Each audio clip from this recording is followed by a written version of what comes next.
According to China EV Post, Xiaomi EV plans to double its daily production time from 8 to 16 hours starting in June. This change aims to meet high delivery demands. The factory in Beijing will increase its monthly production capacity to nearly 20,000 units. Xiaomi founder Lei Jun stated that the factory can produce 40 Xiaomi SU7s per hour, with a new car every 76 seconds. Xiaomi EV recently completed the delivery of its 10,000th SU7 vehicle and aims to deliver 100,000 units this year. The SU7 was launched on March 28, offering 3 trims, Standard, Pro, and Max. Prices start at $29,850, with the highest trim priced at $41,990.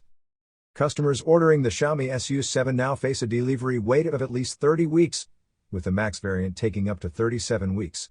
Xiaomi also plans to start selling an SUV similar to the Tesla Model Y by 2025. You are listening to Yuan News.